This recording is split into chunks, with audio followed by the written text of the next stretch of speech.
Hello and welcome to Travels Through Time. In each episode of this podcast, we invite a special guest to take us on a tailored tour of the past. Travels Through Time is brought to you in partnership with History Today, Britain's best-loved serious history magazine.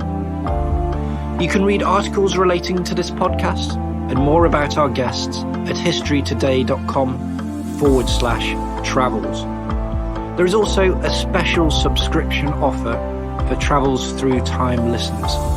3 issues for just £1 each.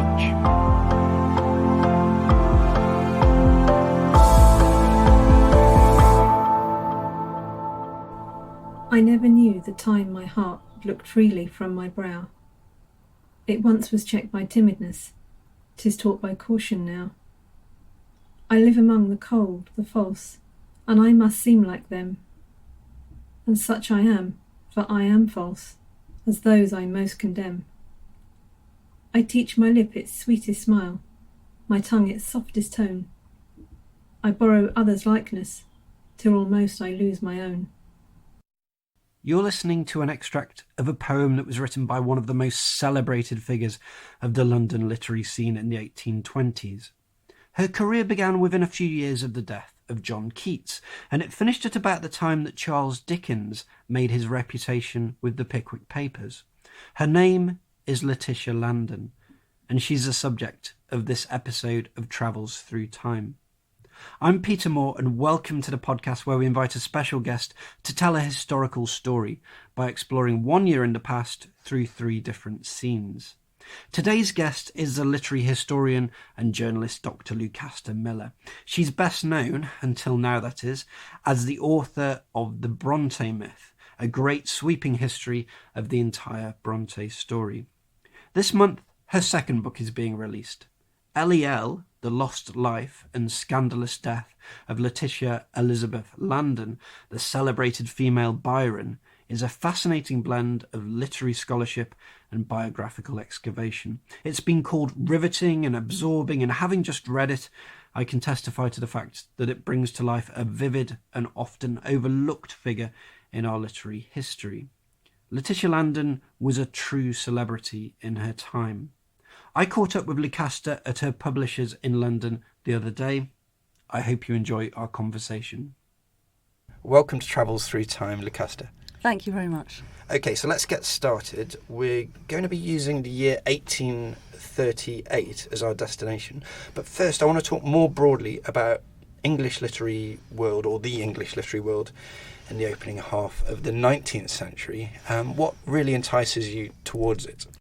For me as a historian, the thing about this era that has made it really, really difficult but also intriguing to research is that it was an era of extreme hypocrisy, which means that the sources are really hard to deal with. When you say hypocrisy, can you explain a little bit more what you mean by that? What was the hypocrisy? Absolutely. There's sexual hypocrisy, financial hypocrisy and corruption.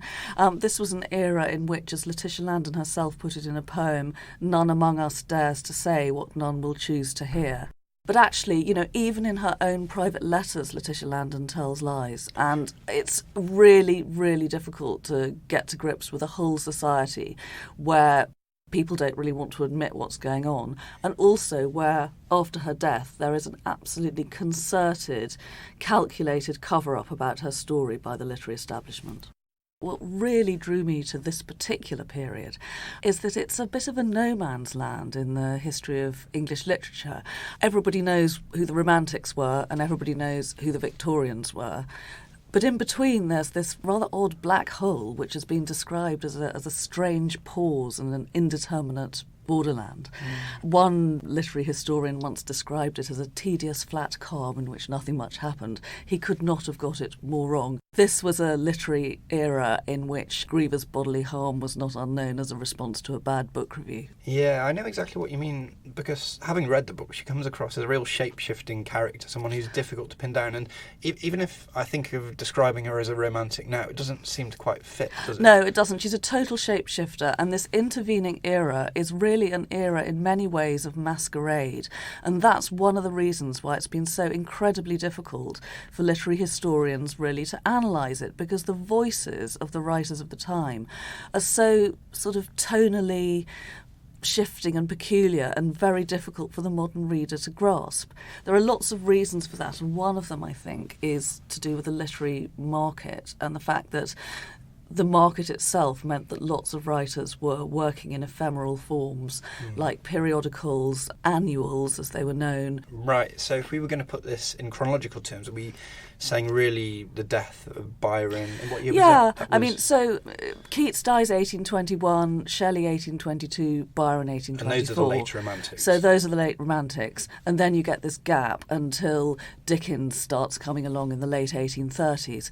But also, and what makes my subject, Letitia Landon, so interesting, is that you have this sort of period of cultural transition, so that she publishes her first poem in 1820 when Keats, Byron, Shelley are still alive and we're in the world of Regency rakes and romantic rebels.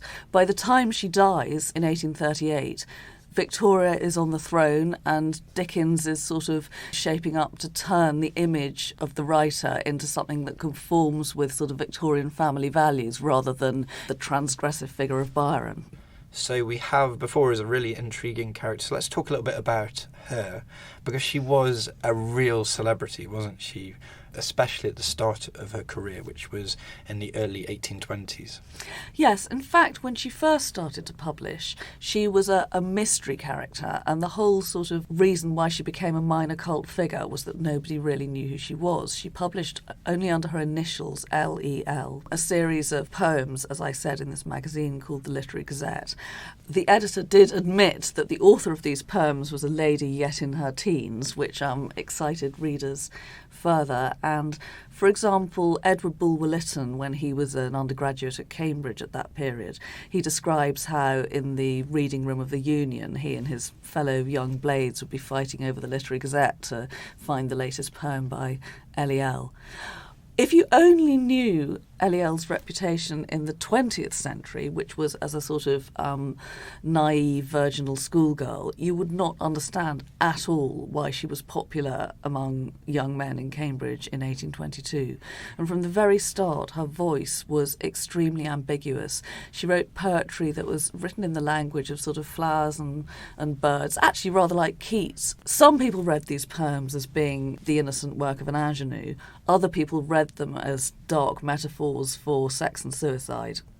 So if we're in that common room in Cambridge, how often are we getting an instalment of L.E.L's latest? From 1820 for about a year and a half, it's near weekly. Okay. And then in 1824, she comes out from behind the veil of the anonymity of the initials and publishes a bestseller, which is called The Improvisatrice. Again, suggesting that she's improvising her own identity. And at this moment, the editor of the Literary Gazette, who is by now her sort of agent and impresario, is puffing her wildly as the new Byron. We'll get to him in just a moment, because he's a character in his own right that we should certainly deal with. But I love the way you describe the slipperiness of her poetic identity in terms of style, voice and viewpoint, reflected a fundamental reality that as a woman her subjectivity and autonomy were under constant threat. So you've got the dovetailing here of literary culture and women's place in the 19th century world. And I imagine this, how did he describe her, the editor, in his opening A lady yet in her teens. Yeah, that's a very calculated description of In her, fact, the construction of L.E.L was quite consciously done, I think, on his part. L.E.L was not just a poet. L.E.L was a poetic brand. And Letitia Landon, of course, goes along with this, but on the other hand, you can often tell that her poetry is slipping and sliding in ways that suggest that she has a critical perspective at the same time. And just to put this anonymity in context, because I was thinking of Boz, this is like another literary construct of similar years, which Dickens uses. We have the famous sketches by Boz, which come on maybe a decade afterwards. I think what was going on when L.E.L was invented, William Jerdan, the editor, was actually probably influenced by the fact that Walter Scott had become the greatest selling novelist of his era by becoming the great unknown.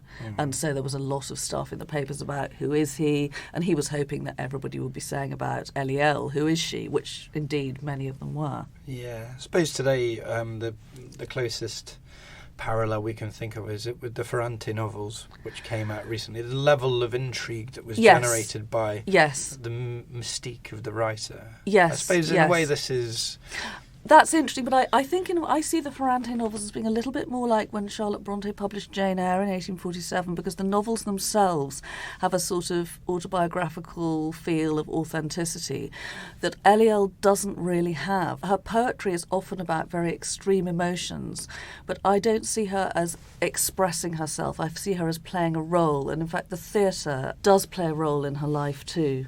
Brilliant. I think you're right that behind the scenes she was an indefatigable worker. She was always, she was disposed to writing poems, and I think you've got a description of her mother saying, "This girl is mad about writing poems. She's writing poems." Yes, addicted. And there's another very short quote when you just said she was cool. That was part of her allure. It's a very 21st century way of describing it, maybe. Yeah, I think to the young audience who were reading her when she first came out, partly because basically she wrote about sex in under-the-radar ways that even respectable young ladies could read. And while this might all sound really exciting, there's a more troubling part to this story, isn't there? And that's in the relationship to the editor of the Literary Gazette. He's how old at this point? She's 17, 18. They're already having an affair by the time she's publishing. And then by 1824, when she comes out onto the public stage as the acknowledged author of the Improvisatrice, she already has one secret illegitimate baby who has been sort of sent off. Even during this period of her celebrity, she's playing a very, very dangerous game with her own reputation. In her poetry, the words fame and shame occur again and again. And as a woman with a sexual secret like hers, we've got to remember that in those days, the fallen woman was not an accepted figure in society. As you can imagine, when she became acknowledged in public as this author, and she already has one secret illegitimate baby, she's playing a very dangerous game, because this is a society in which a lady cannot be a single mother. The fallen woman is not an accepted figure in society. The words fame and shame are found again and again in her poetry. She's walking a really dangerous tightrope. And then in 1826, the Sunday Times publishes an expose where a charwoman has looked in through the study blinds at William Jerdan's house and seen the couple in flagrante, and sells a story to the Sunday Times. Their names are not mentioned. It's a well-known literary man and a well-known literary woman, but anybody who's anybody in those literary circles in London knows exactly who they are. And this story also exposes the fact that she's already had one child, that gets the sex of the child wrong. However, she keeps publishing her Byronic poetry of tragic romantic love. She's like a gambler who just loses touch with the dangers, and more she gets sort of bullied and trolled by men in the literary industry in their periodicals, people who are meant to be her colleagues and her peers, who are publishing obscene stuff about her in their papers, and she gets more and more cornered, really.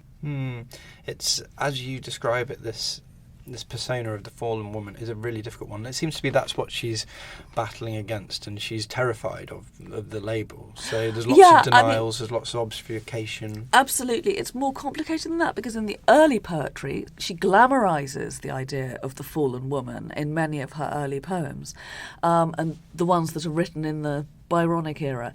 As time goes on, she gradually tries to change her image, but it's pretty much too late. Okay. We now come to the year which is a defining one in many ways in her life. There was other points before, but 1838. And we'll go to our first scene, which is the 7th of June, 1838. It's a long time, it's more than a decade since she burst onto the literary scene. What is happening to L.E.L. on that day? Well, we're in St Mary's Church, Bryanston Square, and L.E.L. is getting married. By this stage, she actually already has 3 secret illegitimate children with William Jerdan. However, things have really started to go wrong after he's gone bankrupt, finally left his wife, but shacked up with an 18-year-old. By this stage also, Letitia Landon's literary fame is on the slide. She's on the receiving end of all this mockery by men in the press. She's already tried to sort of make a respectable woman of herself by getting married once. She was briefly engaged to John Forster, who's better known today as Dickens's great friend and biographer, but took fright after he received anonymous letters telling him about her sexual history. So she's had this awful experience of one engagement. Now she's had an engagement where finally the man has come to the point and turned up at the church, and he is a most surprising person. He is a man called George MacLean, who is the governor of Cape Coast Castle in West Africa. Well, there's a lot to investigate here. So, first off, the wedding is a set-piece moment just in the human story is a great big thing. Are we imagining, a kind of a church full of people? Or is it a more subdued affair? Well, two of Letitia Landon's memoirists present this as a love match. It was nothing of the sort, and the reason why they presented it like that was because they'd been instrumental in making the match. This is not a fairy tale wedding at all. There are hardly any guests. After the ceremony, there isn't a reception. The bride and groom go for one night to the Sackville Street Hotel, presumably to consummate the marriage. And then the bride returns to the friends with whom she is living at that time. She actually has no fixed abode by now. And she continues to use her maiden name for over a fortnight. And even the 19-year-old daughter of the couple that she's staying with doesn't find out that their guest, Miss Landon, has got married until she tells her a few weeks later. So all this plays into a badly arranged wedding. That's happens from time to time in the novels we know. But all this leads us to the obvious question, who is she getting married to? George MacLean was born in 1801 in the Scottish Highlands. In his early youth, he joined the Royal African Corps, which meant that his entire adult life had been spent a long way away from literary gossip in London. He went first to Sierra Leone, and then in 1830 he was made governor of Cape Coast Castle. In 1836 he'd come home to Britain for a period of home leave, which is when he'd first met Letitia Landon. So it's a strange coming together of two worlds, isn't it? You've got this public servant who's been off overseas and a poet from literary London. How did they meet in the first place? That seems a strange... Yes, read her biography, her contemporary biography published in 1841, or read the memoirs. You'll never quite work out exactly how and why this happened. But they were introduced by another slightly shady figure who appears in the story, who's a very wealthy businessman called Matthew Forster, whose company, Forster and Smith, is the biggest British player in the West Africa trade at the time. And by West Africa trade, we mean? The West Africa trade is sort of basically import-export. Obviously, before the Abolition Act of 1807, the main trade was the slave trade. Since abolition, some businesses have been trying to grow what was called legitimate trade, which meant in commodities like palm oil and peanuts and mahogany and gold and stuff, rather than in slaves. How Letitia Landon got to know Britain's premier palm oil importer, I don't know. I still can't quite find it out. But by this stage in her life, she is still enough of a literary lion that she's the sort of person who gets invited to parties by people who don't actually know her. It wasn't a love match, to put it in those quite trite terms. What was the appeal of this bit? Was he an escape for her from a world that she was fed up with? Is that what it She'd was? got to the point in her life where even her female friends were finding her an embarrassment. She was increasingly in debt. She was addicted to drugs. She was emotionally more and more unstable. And people wanted to find a solution to the problem of Letitia. And we mentioned before, or you mentioned that she'd had these 3 children. I think it's probably important to point out that they would have gone. They would have dispersed. Oh yes, there's So no there'd be evidence no that I found that she ever saw any of her children again as they grew up. Yeah, which sounds shocking to us today, but was quite a commonplace thing back then. The children would disappear. Yes, probably. Do we know anything about those children? Just Yes. out of interest. Because they were in touch with their father in later life, so we do know what happened to them. The situation in West Africa was quite sort of ambiguous and complex. He's actually a transitional figure in very much the same way This that is funny Letitia how is. it kind of tessellates together with the strange pause in literary history that we also have in political history, this strange liminal period where we've had, I suppose, the Georgian years where the slave trade was one of the great economic forces. That's been abolished. but you've not yet got to the point of the Imperial Victorian machine being constructed. Is that right? That's right. So the sort of governance of this area of West Africa is still under a sort of private-public partnership, a little bit like the East India Company. And George Maclean has actually been appointed not by the British government, but by the Council of Merchants. Well, we're going to leave the wedding behind there, because I think you've given us enough in this scene to know that this is a big departure in Letitia's life. Things aren't going to be the same because she's going to somewhere else entirely. So your second scene where you'd like to go is just a few months later on. There's been a departure, and now we are in Cape Coast Castle, and it's late August, summertime of 1838. So a few months later, what's happening there? So after marrying George Maclean, she goes back to West Africa with him, to Cape Coast Castle, which is in modern-day Ghana. Now, Cape Coast Castle is famous today as a pilgrimage place for African Americans who are looking to explore their heritage. Barack Obama visited it very famously, and he took his family, he took Michelle and the children as well, and he made a very moving speech about how going there reminded him of visiting Buchenwald with L.E.L, because the walls talk. Does it still exist? Cape Coast Castle still very much exists. I've been there. It was the hub of the British slave trade. It was known as the Grand Slave Emporium. It's in many ways a very forbidding building, bristling with cannon. It's also a real sort of whited sepulchre because the walls are plastered and painted white, and it's under the ground level that the slave dungeons are, and they are really, really shocking when the guide takes you down. And, well, you've got Letitia getting there, I suppose. Yeah, this is 150 years ago we're talking about, so the history is much closer at hand for her, and it's a complete disassociation with the world that she knows of West London, where she used to live, the literary life, the parties.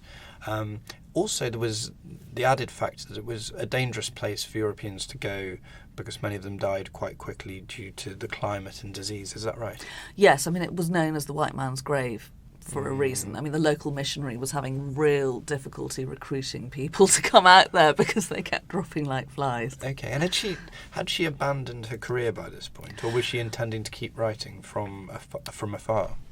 She kept writing while she was there. She couldn't stop because she was so in debt.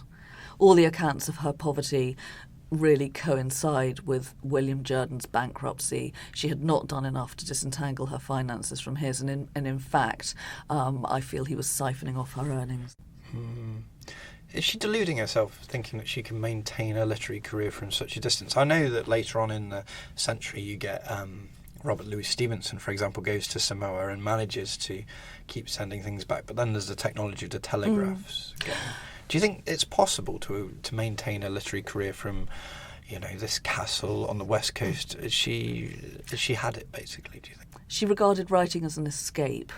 It was a way of not having to feel what she called feelings, if I have any. She's deluding herself while she's away in Africa. In fact, just after she's died, but before the news gets back to England, Robert Fisher, the editor of Fisher's Drawing Room Scrapbook, which represents one of her most steady income streams, is planning to sack her, and he writes to the poet Thomas Moore asking him to take over.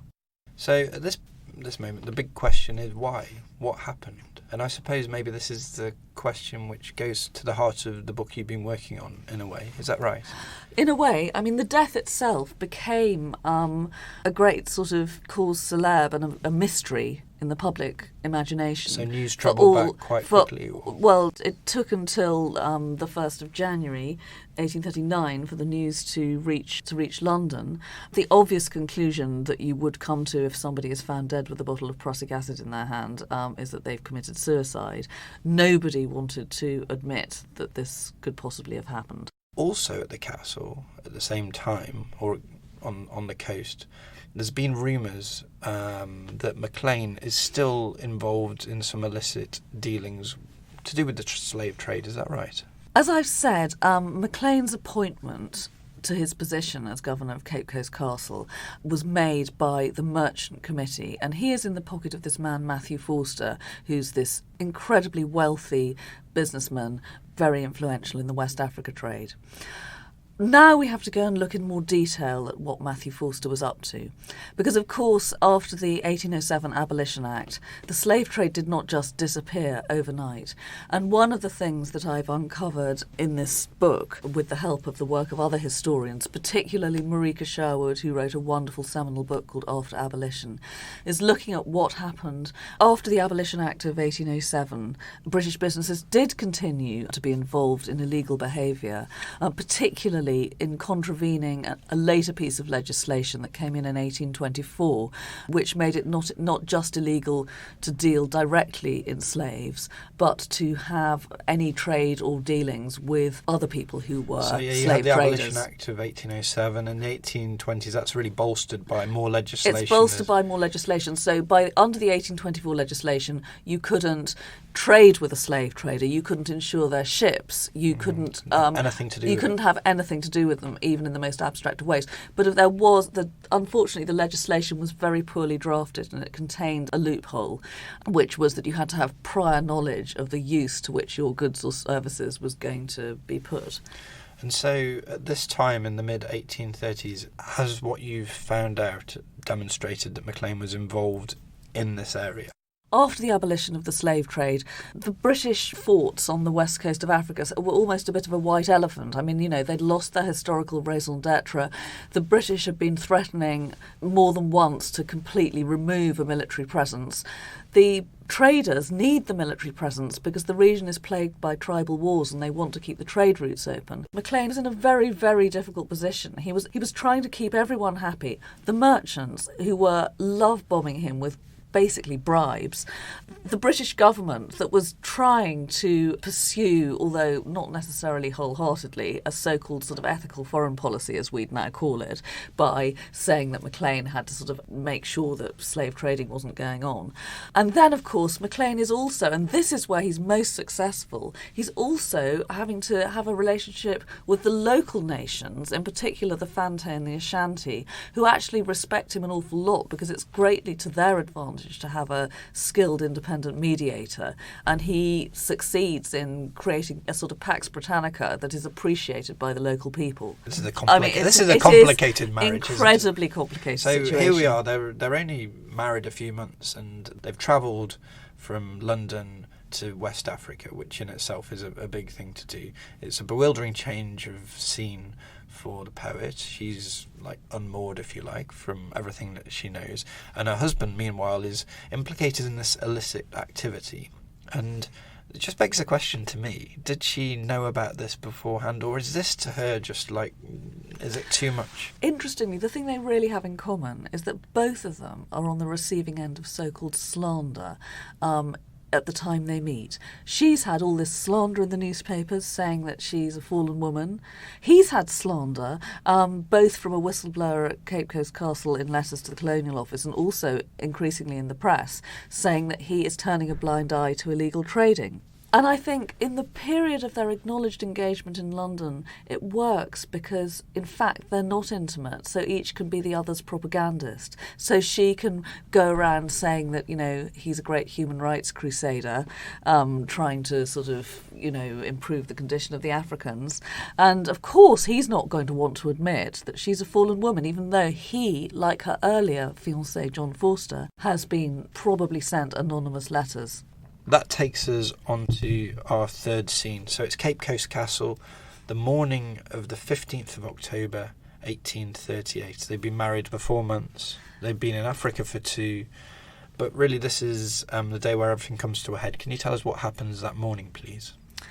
That morning, Letitia Landon's maid goes in to see her in her dressing room, goes out to attend to some errands, comes back and tries to open the door. Difficult to force it open, and the reason is that it's been blocked by Letitia's body, and the maid finds her slumped against the door with a bottle of prussic acid in her hand. So the immediate inference from that is, suicide? There was an inquest later that very day in the castle, and the inquest jury was taken from the local members of the Council of Merchants, and they came to the conclusion that it was an accidental overdose, that Letitia Landon was taking prussic acid as a medicine, and that she had told George MacLean that she had been prescribed it by her doctor in London. MacLean also testified that he'd been rather horrified to see her take this because it was a well known to be a very dangerous drug. Yeah, what? I mean, maybe I'm showing my ignorance, but what would one use prussic acid for? You know, it's a very good question. Prussic or hydrocyanic acid, Sounds as the powerful name stuff. suggests, it's got cyanide in it, basically. Yeah. It was, however, in medicinal use in the early 19th century, although in fact by the end of the 1830s, nearly all the medical profession have given it up. But it was thought of as a sort of wonder drug when it was first discovered. Basically, it functions like a very, very powerful narcotic, and it was used as an alternative to laudanum. The difficulty with it is that the dosage, I mean, it's one tiny, tiny drop in a glass of water, and if you take more than that, it's curtains. Right. And you did mention earlier that she had a history of using drugs. Is that right? She did, and I think that she was using prussic acid because she was so addicted to laudanum that it wasn't working for her anymore. So you don't think this was the first time that she'd used prussic acid? No?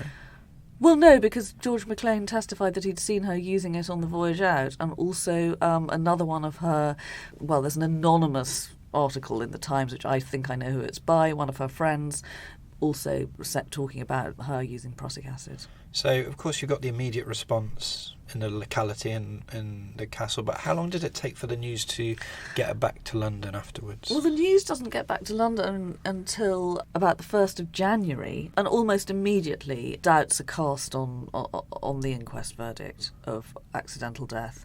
Her London doctor comes forward to say, I never prescribed prussic acid. How could she possibly have got any of this dangerous drug? But more interestingly, murder rumours start flying, and the person who is suspected of murder is MacLean's African partner, his country wife, as they were called, because when he came over to England and met Letitia, he already had a long-standing relationship with Ellen MacLean, who was mixed race, and she had several children, as far as, I mean, it is reported that she had several children with MacLean. However, she had almost certainly left the castle by the time Letitia got back there. The relationships between country wives and their men, which were unbelievably common at the time, because of course these European men would go there for years at a stretch. I mean, it's like the white moguls in India who would, have a relationship with a local woman.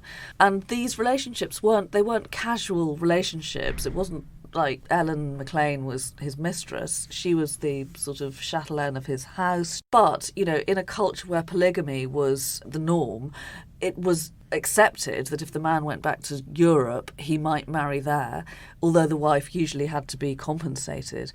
What didn't really happen was that he'd bring his new European bride back to Africa. Yeah, but the response in Britain must surely have been quite big, because, I mean, even in the subtitle of the book you call her the female Byron, and that, of course, draws the obvious comparison with Byron's death, which was this enormous event.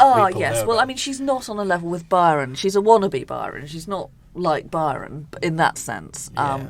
But yes, I mean, it was front page news. Death of L.E.L, said the Leeds Mercury, which was the Bronte sisters' local paper, on the front page. Okay, so, I mean, this whole podcast, I suppose, in a way, we use the conceit of time travelling to get us back to places. And often, this is the historian's job, is try and get back as close as we can to the moment that the action happened, to expose the truth of the story.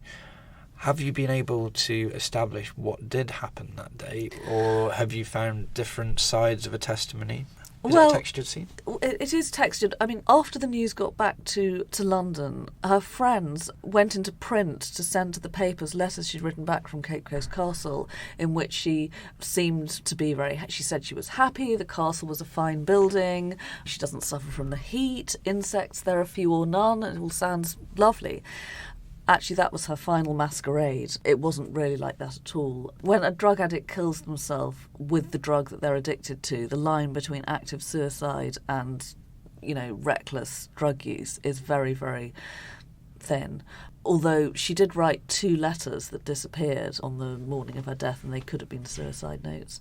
Certainly, there was absolutely no truth in the rumour, as far as I can see, that Ellen MacLean had murdered her. But you see, there are so many competing interests who all want a different version of the story, because the press with abolitionist sympathies is trying to find as much dirt as possible on George MacLean and the merchants, because they're under suspicion for all this illegal trading. The doctor doesn't want it publicised. He's just recently become the first professor of medicine at the new London University. Doesn't want his professional reputation to be destroyed through inadvertently prescribed something that killed his celebrity patient. And also, of course, suicide is still a sin in the eyes of the church and a crime. Nobody wants to admit what's happened. And that's both the case with the people at Cape Coast, because they don't want they don't want the spotlight of publicity on what the press has already called their dark nook of colonial dependency. Yeah, is there any connection here with the other story that we've been telling, which is about the slave trade and the illicit tradings that's been going on in the wake of the abolition of that and this moment?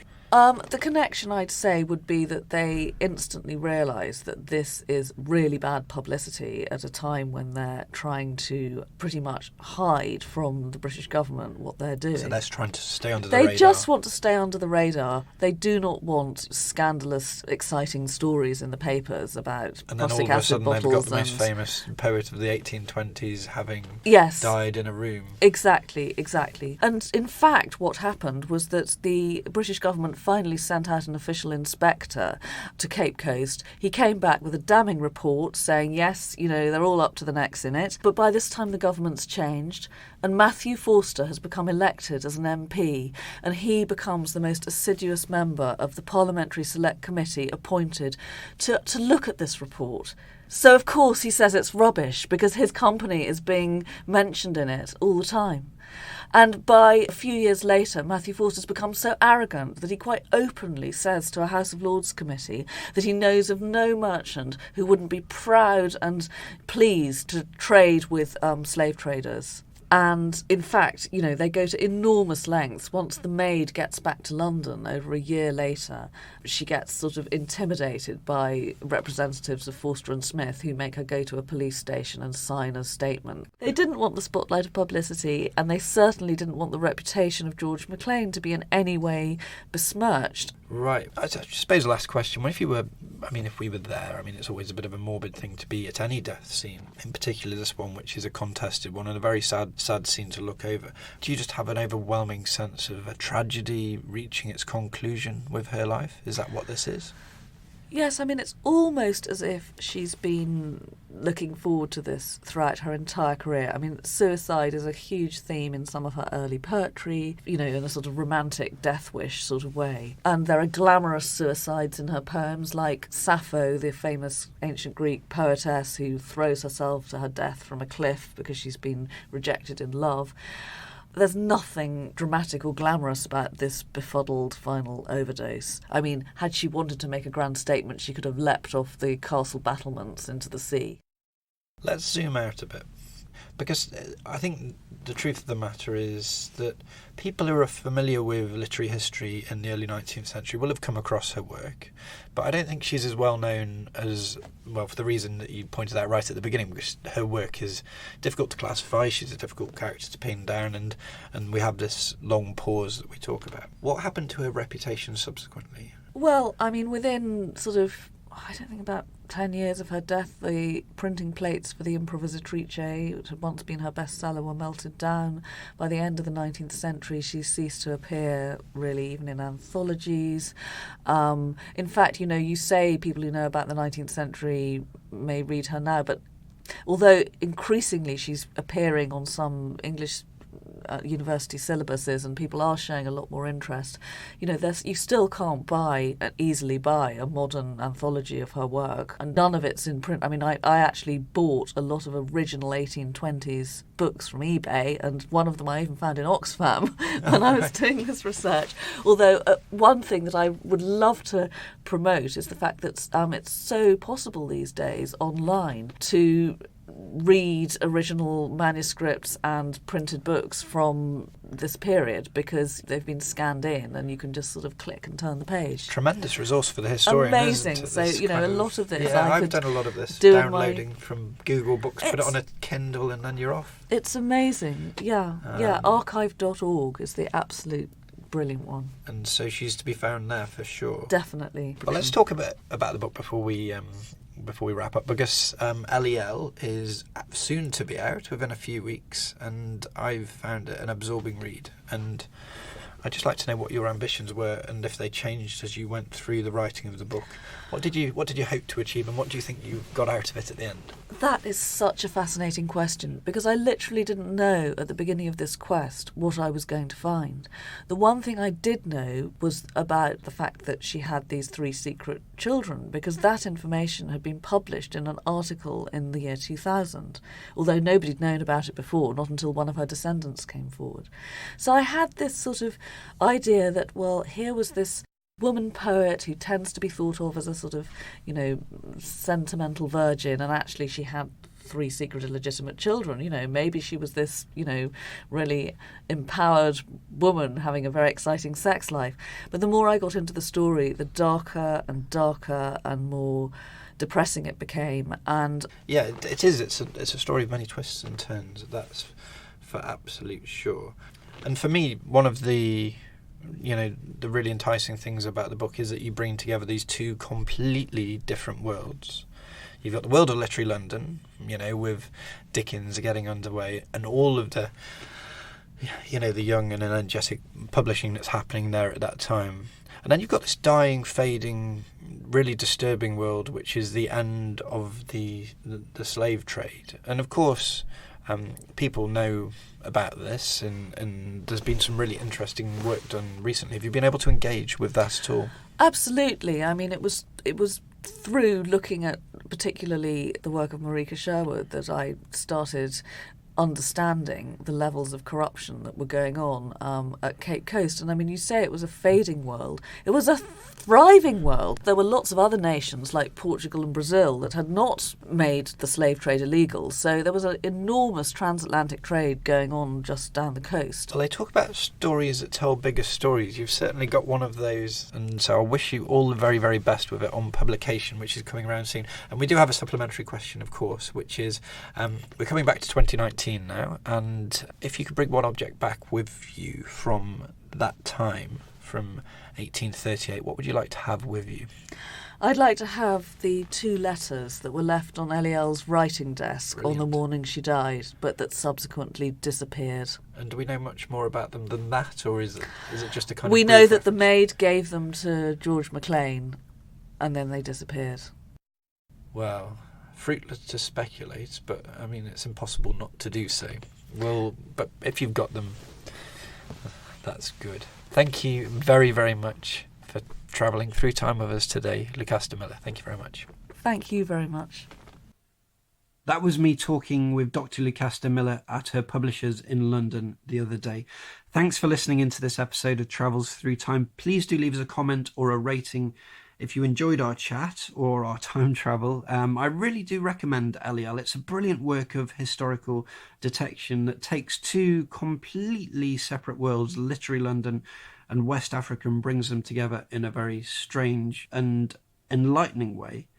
The book's currently being serialised on BBC Radio 4 as their book of the week, so you can catch up with narrated extracts on iPlayer if you like. We'll be back with another foray into the past in a fortnight's time. That's Tuesday the 28th of May. But from me and for now, that's it. Thank you very much for listening in.